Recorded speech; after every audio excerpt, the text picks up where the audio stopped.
गानचतुराय गानप्राणाय गानान्तरात्मने गानोत्सुकाय गानमत्ताय गानोत्सुकमनसे गुरुपूजिताय गुरुदैवताय गुरुकुलस्थायिने गुरुविक्रमाय गुह्यप्रवराय गुरवे गुणगुरवे गुरुदैत्यकलक्षेत्रे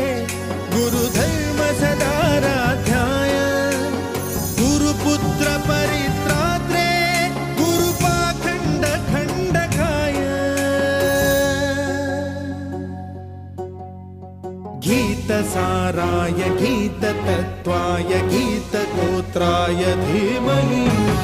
गूढगुल्फाय गन्धमत्ताय गोजयप्रदाय धीमहि